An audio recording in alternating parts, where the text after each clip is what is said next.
Hi guys, Pastor Jomel here. I pray that this sermon will encourage you and deepen your faith. Kung na-bless po kayo sa message na ito, please like and share and tag someone and let's spread the word about the goodness and love of our God. Mabuhay po. We're so blessed dahil last week po ay binuksan natin itong series na to called A Jesus-Shaped Life. And this series ay pag-uusapan natin kung paano maging katulad ni Kristo with his, the same with his character and traits. And last week we talked about Imago Dei, the image of Christ, that we are created in His image, we are created in His likeness, na tayo po ay kamukha ng Panginoon. So when you're insulting the product, you're insulting the manufacturer. Because our manufacturer is God. When you insult the product, which is us, you actually insult yung ating manlilikha. Kaya po, naniniwala ko yung katabi mo ngayon na tumanggap kay Kristo. He is created. Of course, lahat naman po tayo ay created ng Panginoon. We are best creation ng Panginoon natin. Kaya, minsan pa sabihin mo sa katabi mo, you're created in His own image. So we talked about Imago Dei. Ibig sabihin po ng image of Christ. Latin means image of Christ. At ngayon, I want to bring you on this subject. It's about thinking like Christy. Alright? Thinking like Christy. We'll be talking about mens Christi, meaning sa Latin po is mind of Christ. Alam nyo, madaling gawin ng isang bagay kung ano yung iniisip mo. Kasi a renewed mind is a key to a Jesus-centered life. You know, in neuroscience, kung papansinin niyo to, alam ko may mga ano dito mahilig sa anatomy. But in neuroscience, the brain is the control of, or the center, or the control center of the body. At tuwing kung ano yung naiisip natin, yun ang ina-act natin, right? And our body and actions respond only after our mind has processed information. Kung sinasabi mo na, Lord, I'm blessed, you will be blessed. Kung gusto mong suntukin ito, susuntukin mo yun because it always starts with our thoughts and our minds. But as we talk about this subject, always remember this, a renewed mind is key to a Jesus-centered life. By the way, kung papansinin niyo po ang Bible, minsan nagtatalo, or minsan parang nalilito tayo, yung bang mind at saka heart, parehas lang yun? Yes, they're correlated. So pag sinabi natin na guard your heart, ibig sabihin you have to guard your mind.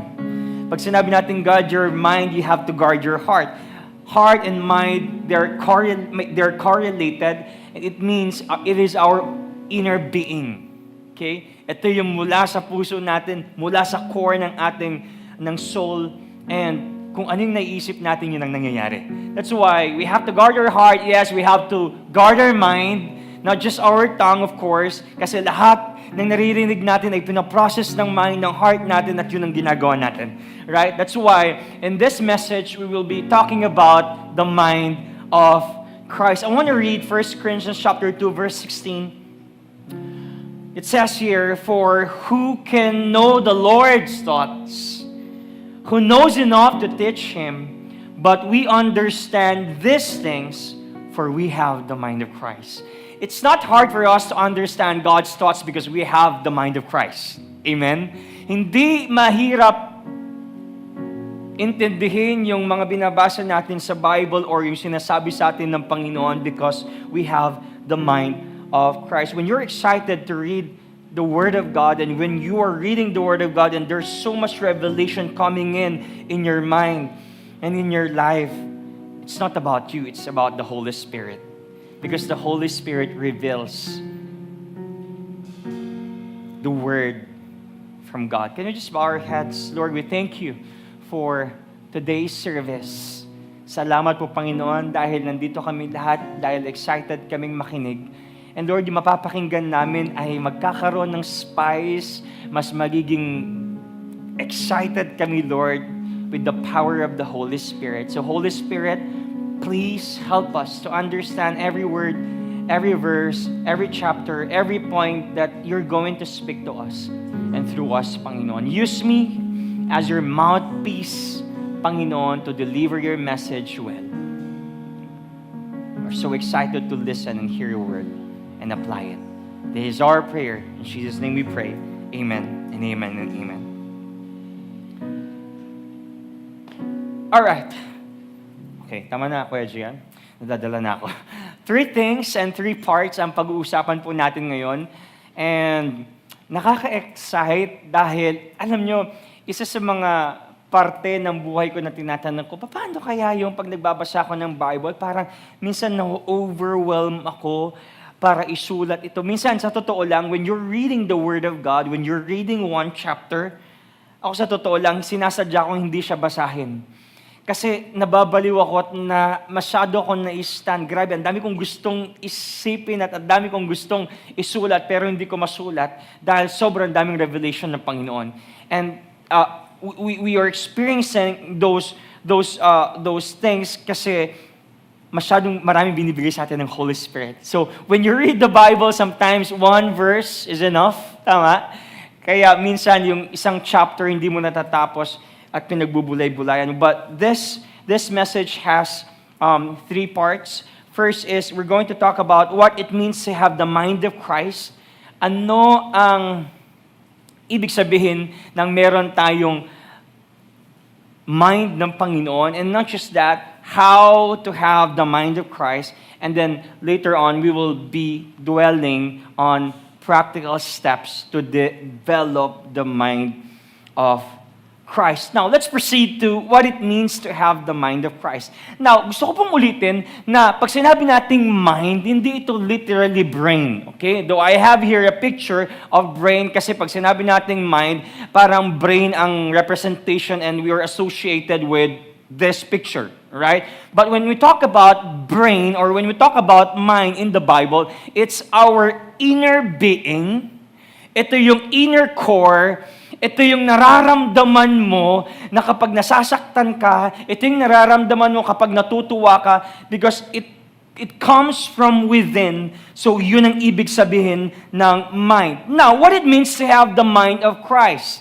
Paano natin masasabi na kautak natin ng Panginoon? First one is the plan. Plan ng Panginoon sa buhay natin or sa earth. To bring glory to God, we know the plan. Ang Panginoon po ay create niya ang mga us humans, create niya si Eva at Adan, but sa kasamang palad or nagkaroon ng kasalanan, that's why nagkaroon ng separation. And ang plano ng Panginoon is to restore the glory for the glory of God. So kaya ang ginawa ng Panginoon, after 6,000 years, He waited for the perfect time. And in the fullness of time, pinadala niya si Jesus Christ. Ang tawag po doon is incarnation. Incarnation ay yung Diyos naging flesh, kagaya po natin. John chapter 1, if you're going to read that. So, to restore creation, that's the plan, and to provide salvation for sinners. Ngayon, hindi sa isang grupo, hindi kayo magkautak kung hindi nyo alam yung plano.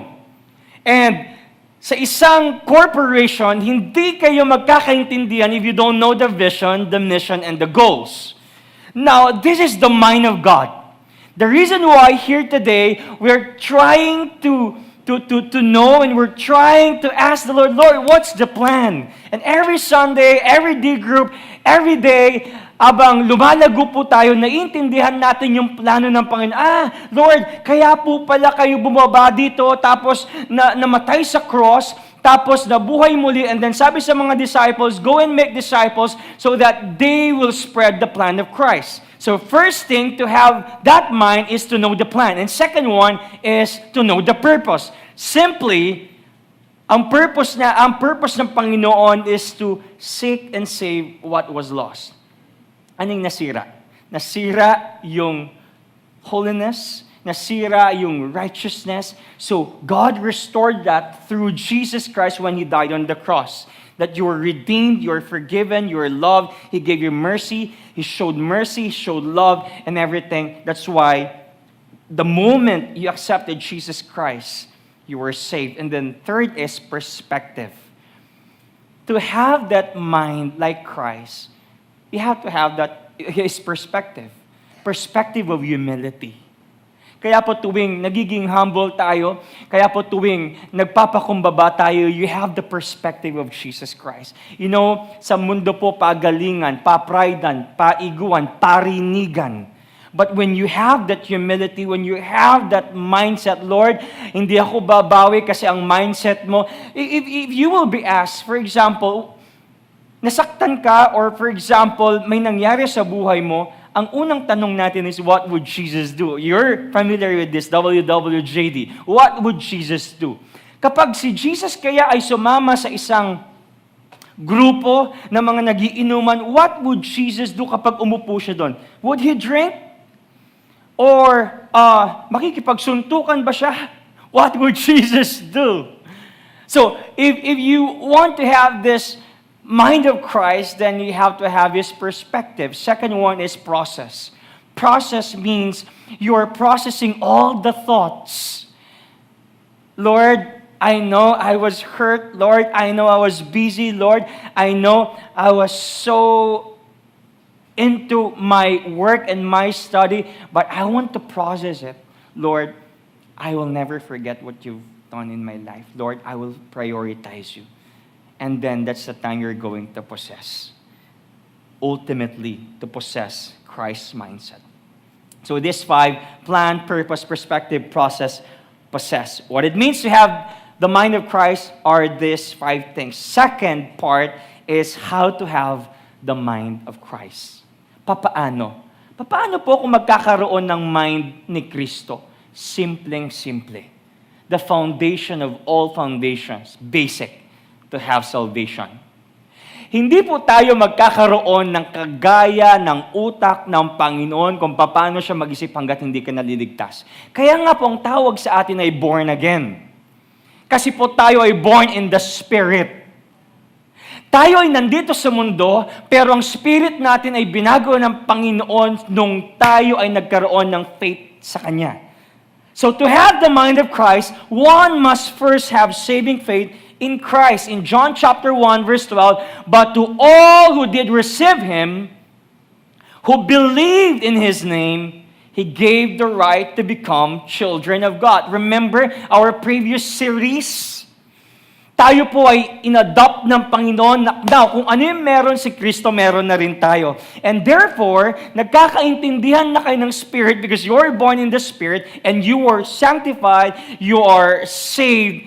At ngayon, naiintindihan mo na yung mga bagay-bagay. Kaya, magigets ninyo, bakit kaya, Pastor, minsan hindi ako maintindihan ng mundo. When I preach about the gospel, when I teach about Jesus Christ, ang lagi nilang sinasabi, itigil mo na yan, ang baduy mo. Because they're not born in the Spirit. But as Christians, when we talk about Christ, when we talk about His love, when we talk about the gospel, we're so excited. When we talk about discipleship, when we talk about humility, when we talk about mercy, wow, we're excited. Paano ko pinatawad ng Panginoon? Dahil nagkakaintindihan kayo, you're on the same page, you're on the same level. Wow, we're so excited with that because you're born in the Spirit. So wag po tayo magtataka when you post something on Facebook, God is good all the time. Hallelujah! At may taong nababaduyan, it's because they do not understand what you're saying because they're not yet born in the Spirit. Someone asked me, Jomel D, masyado ka naman pag-post ng mga Bible verses, mga about life, something like this. Sabi ko sa kanya, anong gusto mo? Pastor po ako at Kristiyano po ako, anong gusto mo? Mag-post ako ng mga mura-mura dyan at parinig. So, gagalaw ako accordingly kung paano ko tinawag at paano ko niligtas ng Panginoon. And as Christians, we will walk and we will talk accordingly kung paano tayo binago ng Panginoon. Amen? So after salvation, the Holy Spirit indwells believers, giving them wisdom, the mind of Christ. And this explains why non-Christians often cannot understand believers. And then number 3 is this, transformation through mind renewal. Sino po dito naniniwala binago na ni Kristo? But of course, there is a process, especially our mind. Kaya sabi po sa Romans chapter 12, verse 1 to 2, I appeal to you, therefore, now, I want you to underline that or naka-underline na dyan yung word na therefore. If you're going to read Romans chapter 1 hanggang chapter 11, si Paul po yung nagsulat dito, Apostle Paul, sinulat niya yung theological exhortation kung paano dapat mabuhay ang isang Kristiyano. Now in chapter 12 hanggang chapter chapter 16, chapter 16, pinakita dito ni Paul yung practical example kung paano dapat mabuhay ang isang Kristiyano. So itong word na therefore, it summarizes the whole chapters from 1 to 11. Kaya sabi niya, I appeal to you, therefore. Pag nakarinig tayo ng therefore, di ba it concludes? Parang conclusion. Therefore, dahil mabuti si Lord at nalaman nyo from chapter 1 hanggang chapter 11, sabi dito, by the mercies of God, mabuti ang Panginoon, niligtas tayo ng Panginoon, at hindi na tayo slaves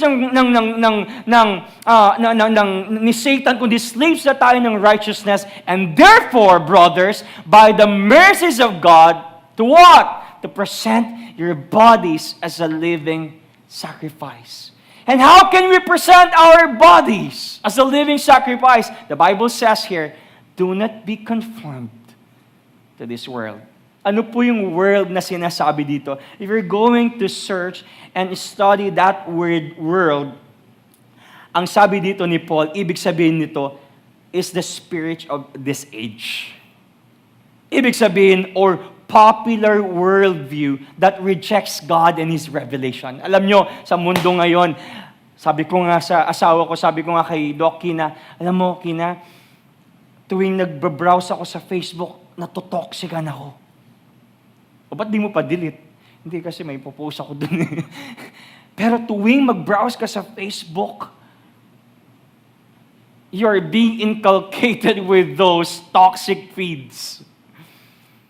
That's why Paul was saying, hey, do not conform to this world, to the spirit of this age or popular worldview. And alam niyo po kung bakit sinasabi nito ni Paul, tayo po'y hinugot na. Wala tayong hugot, kundi tayo hinugot na ng Panginoon from darkness to light. Yun pong ibig sabihin ng simbahan. Yun pong ibig sabihin ng church. We are church, and tayo po ay hinugot ng Panginoon mula sa kadiliman tungo sa kaliwanagan. That's why ako naniniwala ako kapag tinanggap ko na si Kristo, you're redeemed, you're redeemed from darkness going to light. Colossians 1:13, He has delivered us from the domain of darkness and transferred us to the kingdom of His beloved Son. What does this mean? Dati anak tayo ni Satan. Sabihin nyo nga sa katabi mo, anak ka ni Satan dati. Pero ngayon, we're God's children. Woo!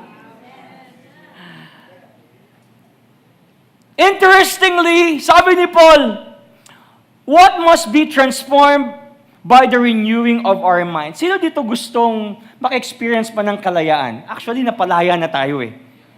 And always remember this, freedom begins with your mind. Lahat po ng freedom at lahat po ng successes and stories na mapapanood natin, kahit sa mga influencers or sa mga Christians, non-Christians, it all starts with perspective. But what we're talking here is about spiritual freedom. I always say this, our thoughts become our emotions and our emotions become our behaviors or our actions. It always starts from with our mind, from our perspective. So, now, kung bibigyan niyo ako ng definition, Pastor, what is freedom? In a sense na tayo, sa part ng spiritual, I want to read this. Freedom is doing what you love to do. Tignan niyo to. May freedom kang mag-work and you love working. May freedom kang to have a relationship and you're enjoying your relationship with your girlfriend or your boyfriend. You have freedom, right? And here's the thing, freedom is doing what you love to do. And remember this, transformation is the change of our hearts so that what we love to do becomes what we ought to do. Ibig sabihin nun, kapag may freedom tayo, may isang bagay na gustong-gusto kang gawin. At yung gustong-gusto mong gawin na yon, you have the freedom na gawin yon at pinutulak ka niya at pinupush ka niyang gawin yung bagay na gustong-gusto mo dahil passionate ka, dahil nga may freedom ka. And one of my passions is to preach, to serve God, to lead the people, to influence the people, because I have freedom. Unlike 10 years ago, I don't have the freedom because preaching is not my passion. Serving is not my passion. But because you are freed from unrighteousness and from darkness, you love to serve and you love to love the Lord. Amen. Because you have the freedom. Paul experienced transformation and freedom, and he started preaching the gospel. And speaking of freedom, guys, ang freedom po hindi na nangyayari to overnight or pang 1 week lang. The Christian life, always remember this, is a lifelong process. Crucifying our fleshly desires. Just because you're a Christian, just because you're a pastor or a minister, doesn't mean one time nagkaroon ka na ng freedom. Okay, once and for all. Yes, kinuha lahat yung mga kasalanan natin, but every day we have a battle. We have battles to face. And every day we have to crucify those fleshly desires. So the mind is the key to the Christian life. The mind is the key to the Christian life. The reason non-Christians do not respond to Christian truth is that they cannot discern spiritual truth. Amen. Part 3, and I will dwell on this. I'm so excited to preach this. Practical steps to develop the mind of Christ. Pastor, paano ba ako magkakaroon ng kagaya ng... Actually, you have that mind already because you have the Holy Spirit. But what you need to do is to recognize that and develop that and navigate that and be anchored with God's Word. First one, how to develop the mind of Christ is this. Are you ready? Ayun. Read God's Word to resist temptation. Mga minamahal at mga iniibig at mga kapatid, gusto ko pong sabihin sa inyo to, you have to know this. We have a flesh. Pag sinabi po nating flesh, okay, I have to be politically correct. Pag sinabi po nating flesh, hindi yung literal na may laman ka. Pag sinabi po nating flesh sa Bible, ito yung desires natin. Lust, anger issue, worry, greed, selfishness. We have those worldly passion. Pag sinabing flesh sa Bible, meron tayong mga passion na hindi talaga align sa will ng Panginoon. Our designs, remember this, our desires won't always align with God's will. So ang ginagawa ng kaaway, the enemy, what he does is, he always tempts us through the desires of our flesh. He uses distractions to pull you away from God. Now, ito na pong problema. Ito ng challenge. The battle begins in your mind. And if you don't control your thoughts, ito na pong nagiging challenge natin. If you don't control your thoughts control you. In Matthew chapter 4, sabi po dito, kung titignan ninyo yung story nito, Matthew chapter 4, verse 1 to 11, si Jesus po ay nasa wilderness. At si Jesus ay nagpe-prayer and fasting bago po siya mag-ministry. So ang ginawa ni Jesus, sa Matthew chapter 3, he was baptized, and then nag-prayer and fasting siya before niya tinawag yung kanyang mga disciples. And this is very crucial kasi yung kaaway po, si Satan, he is trying to disqualify Jesus kung ano yung plano ng Panginoon to redeem us through the blood of Jesus and through the cross. Now, makita natin dito, there are 3 temptations na nilabanan ng Panginoon at makikita natin kung paano nilabanan ng Panginoon. The first temptation is in verse 3 hanggang 4. Sabi dito ng tempter, "And the tempter came and said to him, 'If you are the Son of God,'" okay, I want you to underline that. "If you are the Son of God, command these stones." Imagine this. JP, sige, tuloy mo yan. If you are, like, for example, Jesus, okay, JP, 40 days kang di kumakain, JP. Tapos sasabihin sa ini Glenn, tempter si Glenn, no? Okay, JP, bibili ako ng paborito mong pagkain. Ano yung paborito mong pagkain? Tagal, pizza, okay. Pizza, bibili ako.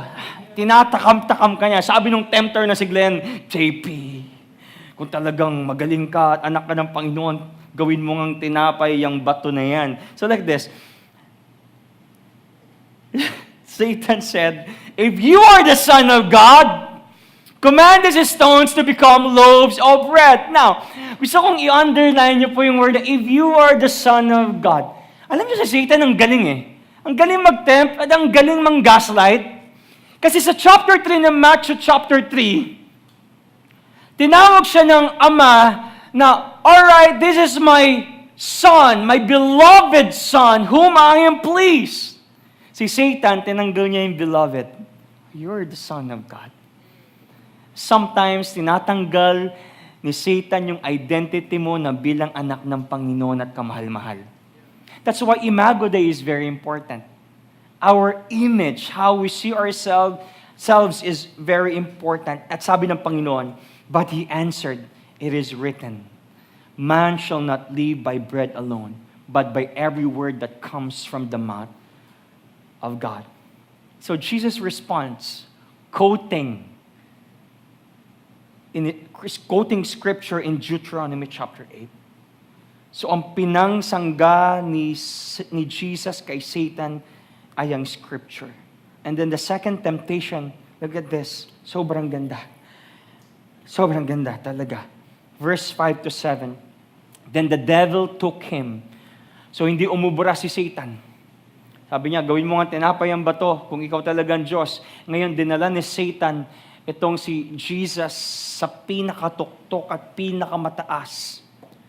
It says here, "And set him on the pinnacle of the temple, and said to him, 'If you are the Son of God, throw yourself down, for it is written, He will command His angels concerning you. And their hands they will bear you up, lest you strike your foot against a stone." Now, yung sinabi ni Satan nito, si Satan magaling din mag-quote ng scripture.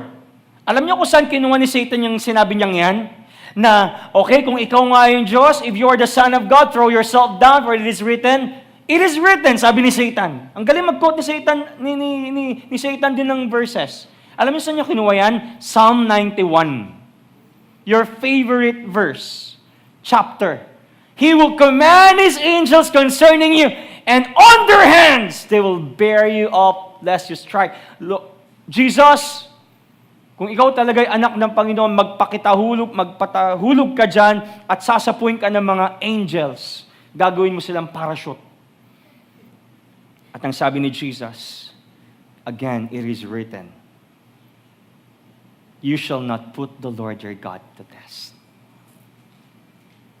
Now, makikita natin dito si Satan, tignan niyo po, si Satan gumamit siya ng scripture from Psalm 91. Pero yung ginamit na scripture ni Satan ay miscontext at out of context. Here's the thing, hindi lahat ng tunog spiritual ay galing sa Panginoon.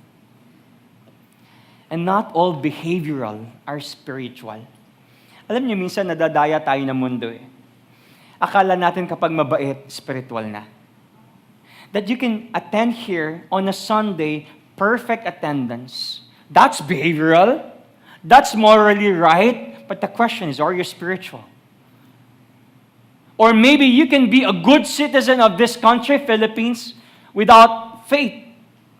Alright, hindi ko po sinisiraan yung mga politiko. Alright, tinatapon ko po yung mga basura ko sa tama. Hindi po ako umiihi dyan sa tabi-tabi. At hindi rin po ako nagbibit ng red light. But you can do that without being spiritual and have no faith. Not all behavioral are spiritual. Or sometimes you can be generous giver without being spiritual. And here's the sad part.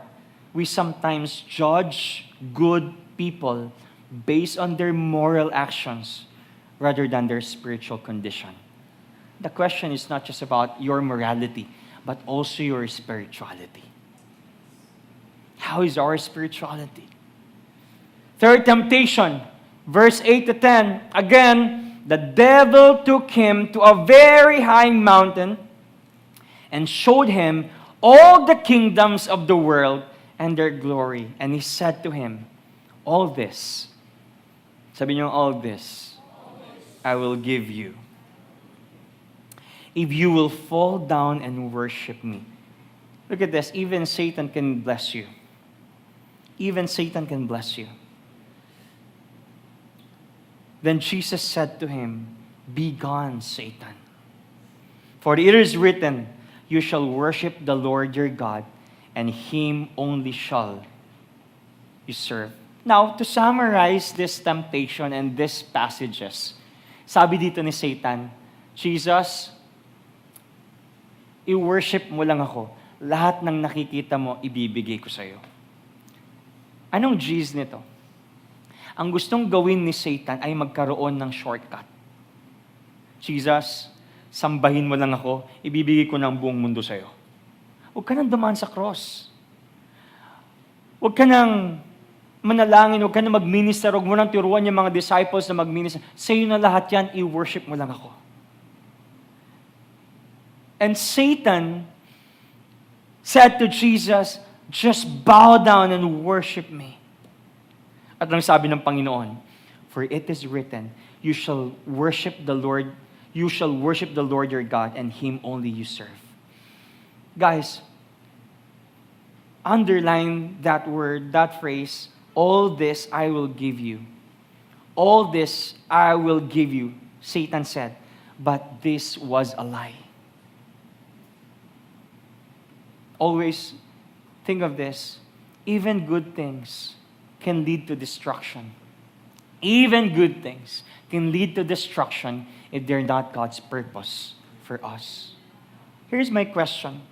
Masama, good thing ba ang relationship? Yes, good thing yun.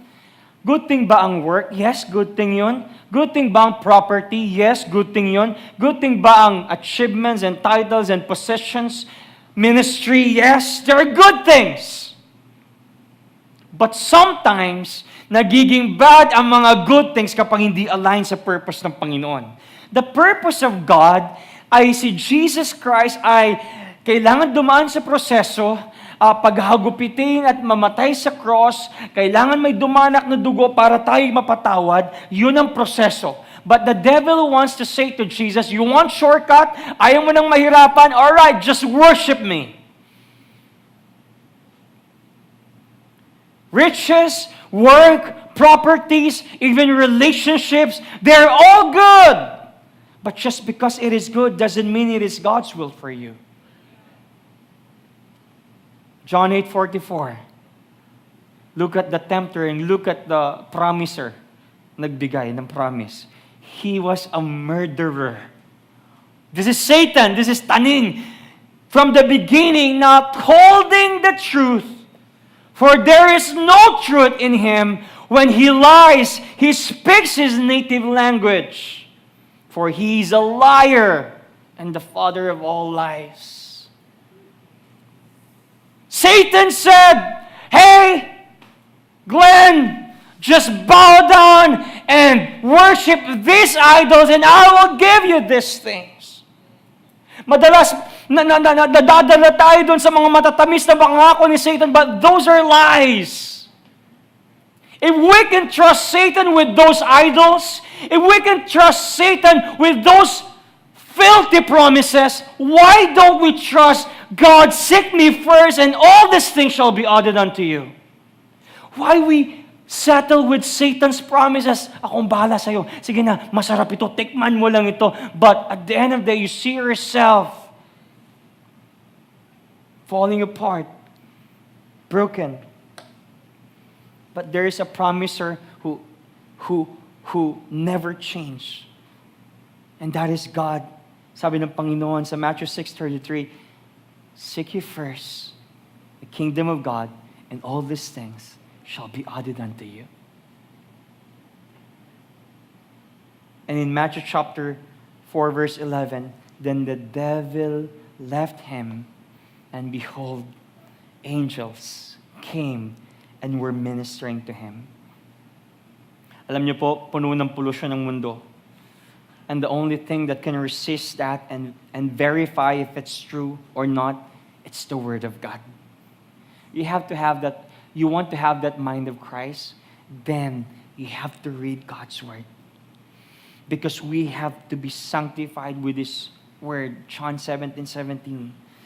Jesus knows and quoted the scripture. How many of you here, every time you read the Word of God, you're so in love?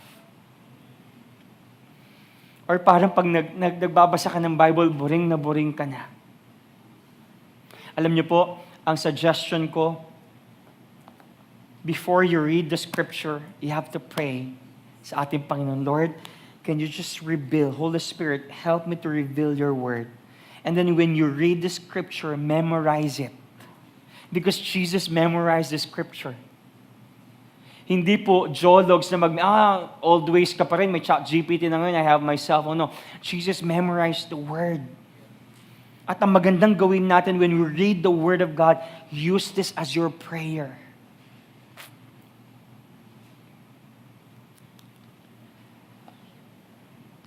We need the scripture.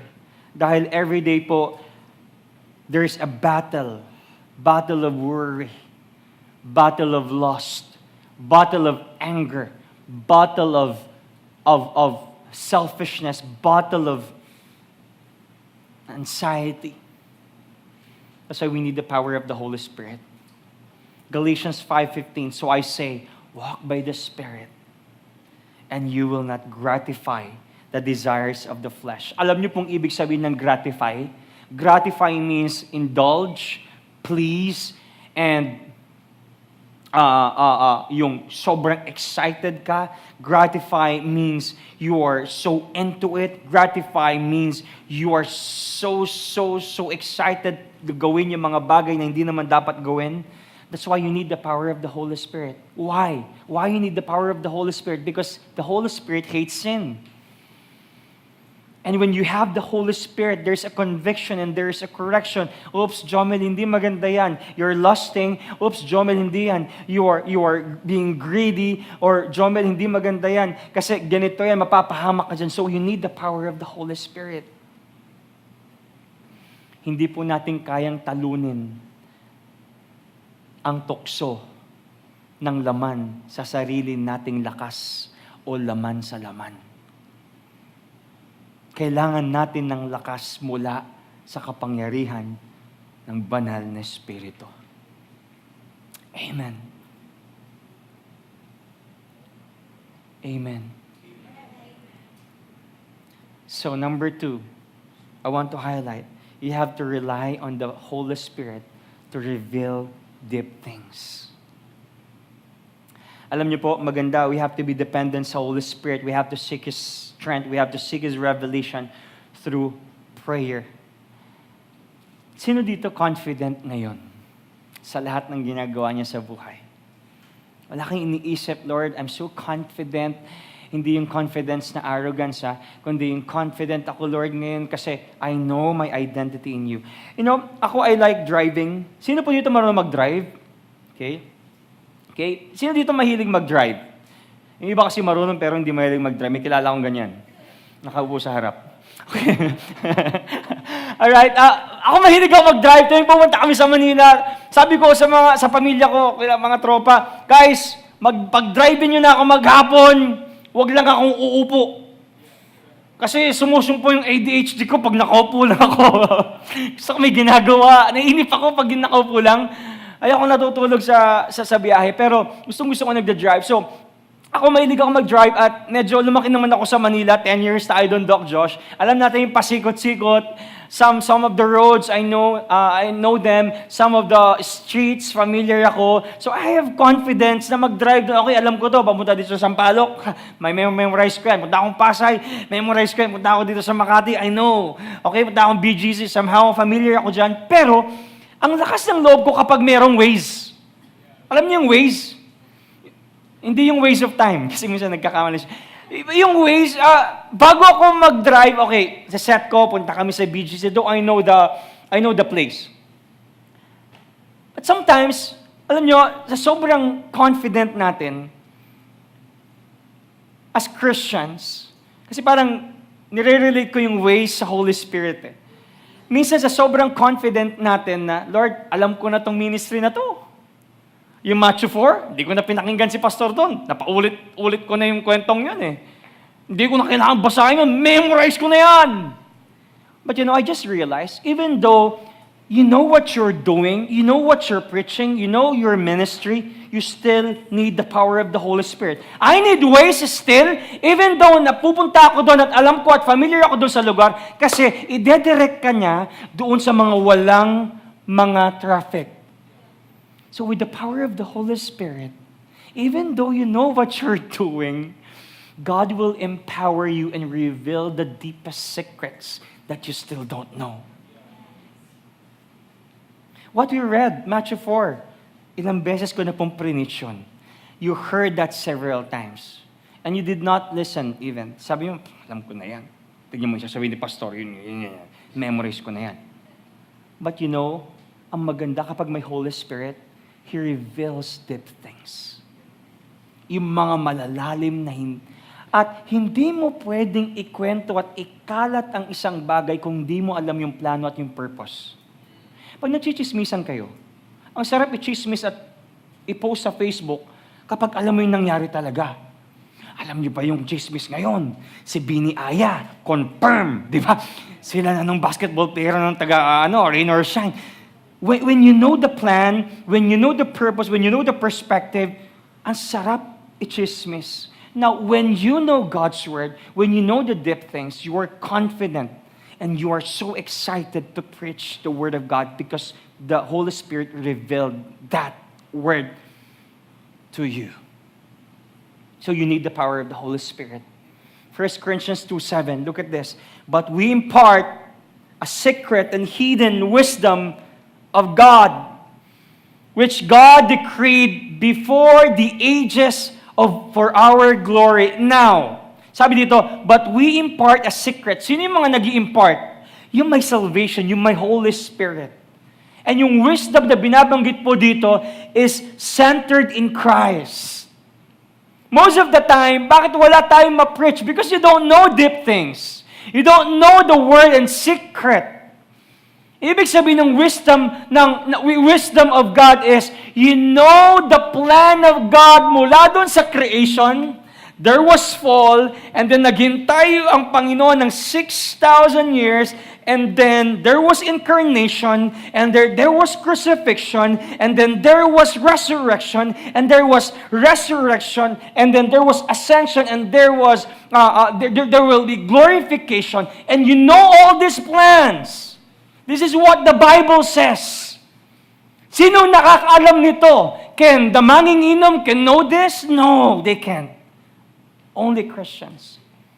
Because you have the Spirit of God. Simple as that. Not everyone can impart unless it was revealed. Ano daw yung secret? And who reveals you that? The power of the Holy Spirit. The Holy Spirit. In verse 10, but God has revealed it to us by the Spirit. The Spirit searches all things, even the deep things of God. While I was preparing for this message, sobra akong, grabe, yun pala yun. Kaya pala minsan kapag nagbabasa ka ng Bible, Lord, parang, ano yun, guni-guni ko lang yun, Lord, o bakit ko naisip yun? That was the Holy Spirit. When you read the scripture and pray for it, and ask the Holy Spirit. May mga revelation talagang hindi mo ma-imagine at, Lord, bakit ko naisip yon? That is the Holy Spirit. Ano yung mga deep things? Sino dito naiintindihan po yung paano kayo pinatawad ni Lord? When you understand His forgiveness, kanina habang nag-worship ako at kumakanta kayong lahat, I imagine ko yung sino si Jomel noon hanggang ngayon at magiging sa susunod na 10 years, 30 years, naalala ko. And I just understand, Lord, grabe yung forgiveness mo sa akin, no? Grabe yung Lord, yung love mo, Lord, no? Lord, grabe yung grace mo, no? Hindi nagkukulang, no? Now, paano mo malalaman yun? Through the power of the Holy Spirit. Kaya, mga kapatid, when you're worshiping God, at parang ginajudge ninyo yung mga taong grabe, umiiyak, talagang, they're understanding what Jesus has done in their lives. You know, the Holy Spirit is like an MRI. Alam niyo po yung MRI? 12 years ago, I suffered an ACL. So, nagpa-MRI ako. So, nung nagbabasketball ako, nag-rebound ako, pagkababa ko, may pumutok dito sa kaliwang tuhod ko. So, it popped. So, nag-pop siya. Tapos, akala ko parang, alam niyo, nasulsul lang or whatever. So, ang initial, sige, papa-x-ray ako. Nung pin-x-ray ko, wala naman nangyari. So, ang suggestion sa akin is, you need an MRI. Para makita natin talaga kung ano yung problema ng ACL mo or nung tuhod mo, bakit masakit. And then, so, may result. So, babasahin natin Nababasa nyo? Okay. So, ito yung normal ACL. Makita nyo yung white doon, kapag black siya, ibig sabihin buo. Ibig sabihin, hindi siya punit. Pero kapag meron siyang, to the left, pag meron siyang parang mga smoke na white, ibig sabihin may punit. Now, makikita ba ito with my naked eye? No. I can feel it, but I can see it. You can feel it, but even the x-ray cannot determine kung anong problema ng tuhod ko. It's like the Holy Spirit. He sees through the mysteries of God and reveals them to us. So we need the power of the Holy Spirit. It reveals God's Word. Lord, anong ibig sabihin ng love? Lord, anong ibig sabihin ng mercy? Lord, anong ibig sabihin ng forgiveness? The only person who can reveal you that is the Holy Spirit. Not even your pastor, not even your leaders. 1 Corinthians 2:11, for who knows a person's thoughts except the spirit of that person which is in him, so also no one comprehends the thoughts of God except the Spirit of God. Ang tunay nakakaalam lang ay ang Spirit ng Panginoon. In verse 12, and we have received God's Spirit, not the world's spirit, so we can know the wonderful things God has freely given us. Nung nagkaroon po tayo ng salvation at naging born again tayo, anong na-receive natin? Spirit ng Panginoon. Kaya ako, naniniwala ako, ng tunay na born again, hindi magpapatuloy sa kasalanan. Why? He already received God's Spirit, and that Spirit will convict him, her, to change his heart and renew his mind. 1 Corinthians 2:13, and we impart this in words, not taught by human wisdom, but taught by the Spirit, interpreting spiritual truths to those who are spiritual. Who are those spiritual? The Christians.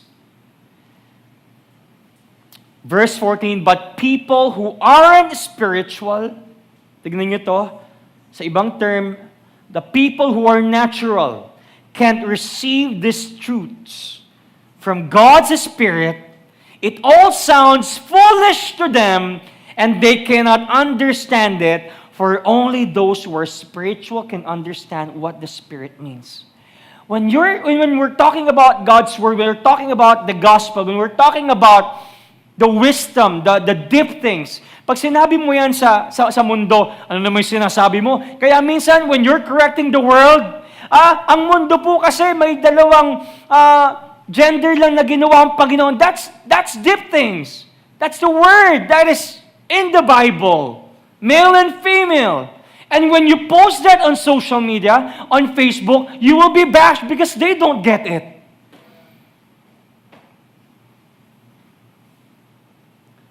When you're trying to say, okay, these politicians, they're corrupt, yes, but somehow we have still to honor them. Woo! You will be canceled, you will be canceled, you will be bashed. Because they don't know Romans 13.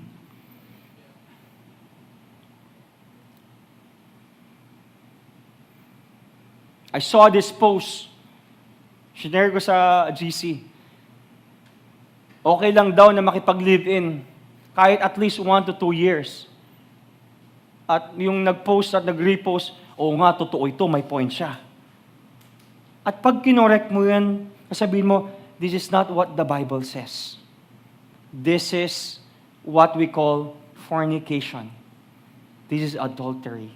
Hindi po maganda ito. And then you will be receiving comments, masyado ka namang hipokrito, masyado ka namang ganito, because they do not get what the Bible says. But when you have the Holy Spirit, you will be sensitive and you will understand, I know what you're thinking, because you are thinking like Christy. You're thinking like Christ. Alam niyo po itong mic na ginagamit ko ngayon? Itong mic na ginagamit ko ngayon, kahit may battery ito, kahit maganda ito, kahit branded ito, kung hindi tugma sa frequency na nagre-receive doon sa taas, hindi tutunog. So when you talk to the world, guys, this is what the Bible says. Mahal kayo ni Lord. Mahal! Utot. You will be bashed because they don't get it.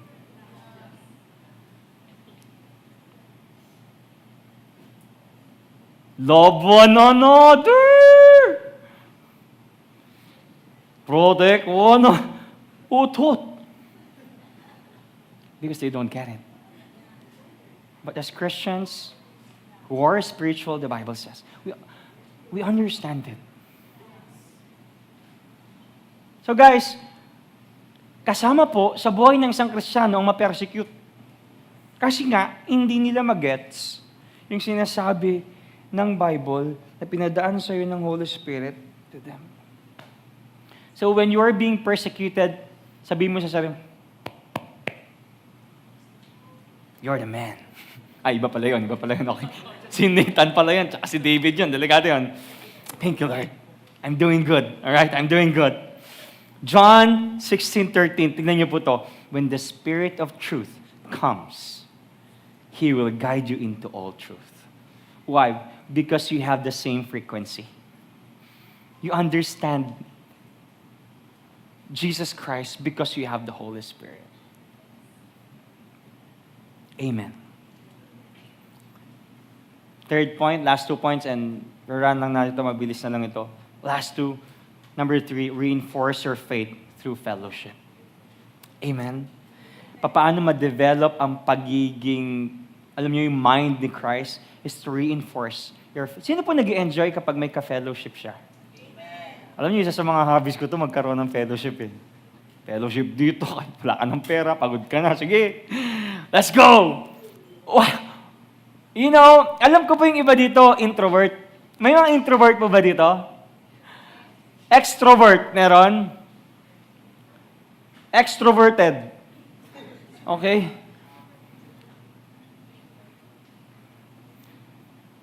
But what the Bible says is, have a fellowship. Have fellowship. Hebrews 10:24-25. Okay. Let us consider how to stir up. Stir one another to love and good works, not neglecting to meet together, as is the habit of some, but encouraging one another, and all the more as you see the day of drawing near. Now, gusto ko pong, naka-underline na dyan, sabi niyo, consider. Sa era natin ngayon, yung word na consider, ano na yan na-boil, ang tawag doon? Na-water down. Ano, magcha-church ka ba? Consider ko. Anong kakainin mo? Spaghetti? Consider ko. Pero I just learned, I searched the deep meaning. Deep meaning, no? I just searched the word consider. Ang ibig sabihin sa Greek is katanoia. Sabi ang katanoia. Katanoia, ibig sabihin, to observe fully. So pag sinabi kasi natin sa mga consider, anong kukunin mong sapatos? Consider ko yung yung Jordan, na water down. Pero sa Greek, ang ibig sabihin is katanoia, ibig sabihin to observe fully. So what I'm trying to say here, fellowship is not optional.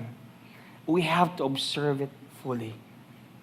Why? Because fellow Christians, there are fellow Christians who will encourage us in the change we desire. Di ba? Minsan, yung may magre-remind sa'yo at mag-i-encourage sa'yo, guys, musta ka na? Miss kita. Meron bang ganun sa inyo lately? Meron bang nag-gaaganan sa inyo? Wala. Okay. Lord, tapos na po kami. Wala naman po pala eh. Uwi na kami.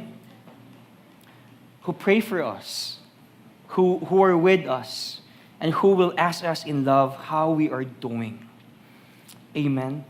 So sabihin mo sa katabi mo, fellowship naman tayo. Huwag ka na magpabebe dyan. Sige na. I want to ask you, how are you? Reinforce your faith through fellowship. And then, last one, tatawagin ko na yung para sarap mag-preach. Okay? Okay, dahan-dahan lang, huwag kayong Avengers dyan, alright? Rest your identity in Christ. Ibig sabihin po ng rest your identity in Christ is we have to place our identity and our thoughts sa atin pong Panginoon. Last week, I preached about Imago Dei, image of Christ, that we are created in God's image and likeness. At ngayon po, nakakatuwa, gaya po ng sabi ko, minsan ang hirap ma-imagine na ikaw ay kawangis ng Panginoon kung ang iniisip mo ay kawangis mo yung katabi mo lang. So, we have to have that mind of Christ or mens Christi. The Bible said in Galatians chapter 2 verse 20, pwede bang sabay po natin basahin? In 3, 2, 1, let's go. I have been crucified with Christ. It is no longer I who live, but Christ who lives in me. And the life I now live in the flesh, I live by faith in the Son of God, wow, who loved me and gave Himself for me. This is us right now. How many of you here accepted Jesus Christ? And I want you to know this, we have been crucified with Christ. Ibig sabihin, hindi na po si Jomel yung nakikita ng ibang tao, kundi si Kristo na because I am crucified sa Panginoon. Ibig sabihin nun, hindi na ako na namumuhay kagaya ng dati dahil meron na akong image ni Kristo, meron na akong mind ni Kristo, and therefore, Christ lives in me. And the life I now live in the flesh, I live by faith in the Son of God. So guys, when you look at the mirror, at minsan, for example, this is the mirror. Grabe, Jomel, makasalanan ka. Grabe, Jomel, walang nagmamahal sa'yo. Grabe, Jomel, kamukha mo lang yung mundo. You can't say that anymore. Why? Because every time you look at the mirror, you have the mind of Christ. You have the image of Christ. And every time you belittle yourself and telling to yourself, Jomel, you are confused. Jomel, you are lustful. Jomel, you are a sinner. Jomel, you are nobody. You can see yourself big. Because there's a God inside of you who is so big. At sasabihin mo sa sarili mo, Jomel D., I know what's inside of you is bigger than your loss, bigger than your problems, bigger than your worries, bigger than your problems, and bigger than your anger issues. Because you have Imago Dei and you have the mind of Christ. Sometimes we're confused. Every time we look at the mirror, wala akong mararating. People don't like me. I don't know if I can bounce back still. always remember this. There's a big God inside of you. And your mirror is your maker. God is your mirror. Every time you look at yourself, I see God. Because the Holy Spirit is in me. I have the mind of Christ. I am created in His own image. I am created in His own likeness. And every time the world is telling me, Jomel, you are nobody. Jomel, you are nothing. Jomel, you are useless. But I can say, no, there's a big God inside of me. And greater is He that is in me than he that is in the world. My identity is always rested in Christ. I'm holy, I'm righteous, I'm loved, I'm cherished, and I'm valued because Christ is in me, the Holy Spirit is in me, and every time I am angry, I am anxious, I am lustful, I can beat all of these things because the holiness of Christ is in me. By the power of the Holy Spirit, He will always reveal that in my life. So right now, why don't you stand on your feet and just feel that presence? Paano mo tignan ang sarili mo? Freedom always begins in your mind. How do you see yourself? Jomel D, you're a successful man. Jomel D, you're a great pastor. Jomel D, you will disciple thousands. Jomel D, you will be used by God to reach generations. Jomel D, you will write books. You will disciple your children. How do you see yourself? Can you just speak to yourself right now? As if like Christ is the one who is speaking.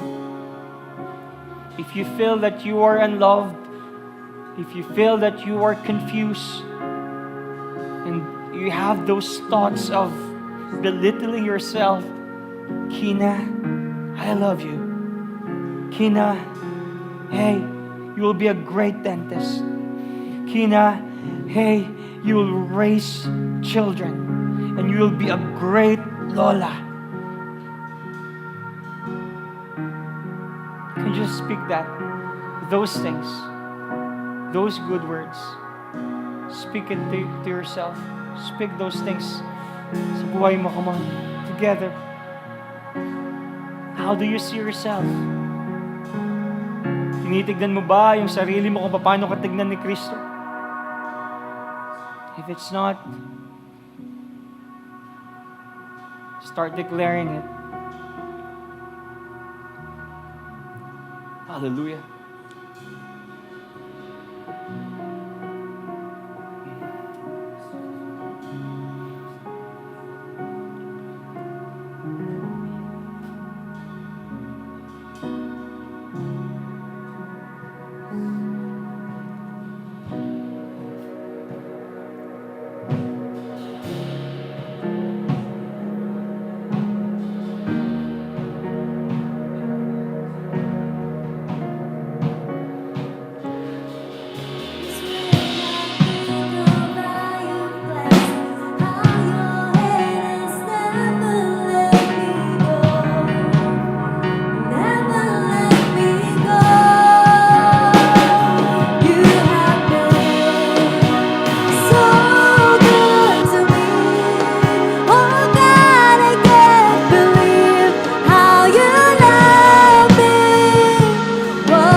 Before I close this in prayer, pwede po bang harapin ninyo yung katabi ninyo?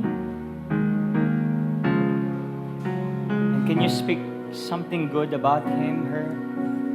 That you are created in God's image, in God's likeness, that you are wanted, you are loved, you have the mind of Christ, you have the image of Christ, you have the characteristics of Christ, you have the humility of Christ.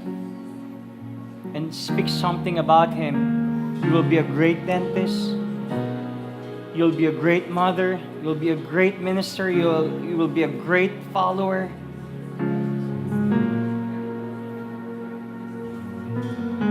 You will be a successful woman of God.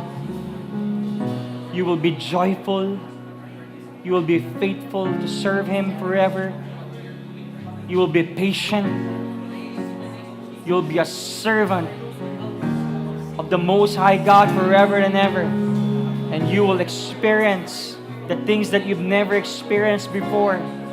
The divine appointment of God will be seen in your life. In Jesus' name, your heart will be pure, will be white as snow. That God will anoint you. You will be a huge impact to this generation. Hallelujah. Yes, Lord, we claim it. Hallelujah. In Jesus' name.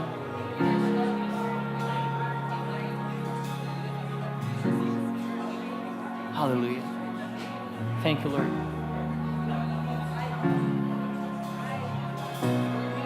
In Jesus' name. Yes, Lord. Claim it. Can we also pray this church, Bethany, Church International Philippines, na lahat ng mga membro dito ay magkaroon ng mind ng Panginoon, and we will develop that for the power of the Holy Spirit. Come on, let's pray for this church. Hallelujah. Yes, Lord, we pray for this church, that this church will be as one, will be united for your glory. We will make disciples, and we will disciple generations after generations, Panginoon. We pray that you will raise more pastors, more leaders who have the mind of Christ. You will raise families in this church who are God-fearing, who are pure, excited to serve you, excited to reach the campuses, families. Hallelujah! Come on, declare to this church, we honor you in this church!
So good, Lord.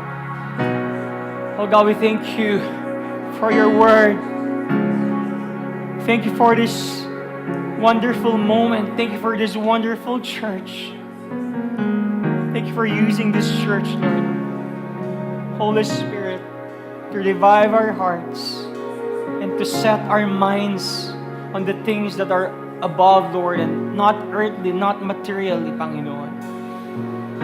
So I pray, Lord, as we close this service, magkaroon po kami ng pag-iisip and perspective kagaya ni Kristo.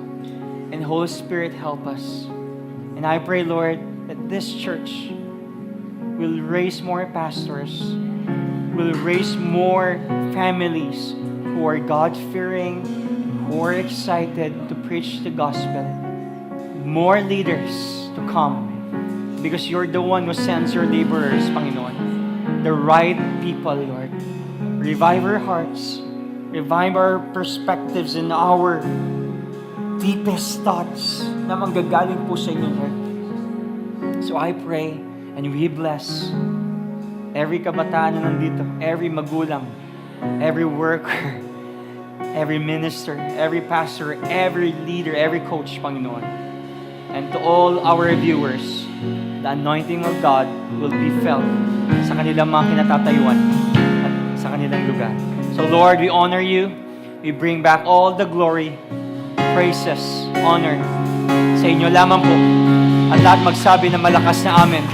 Amen. And amen. And amen. And amen. And amen.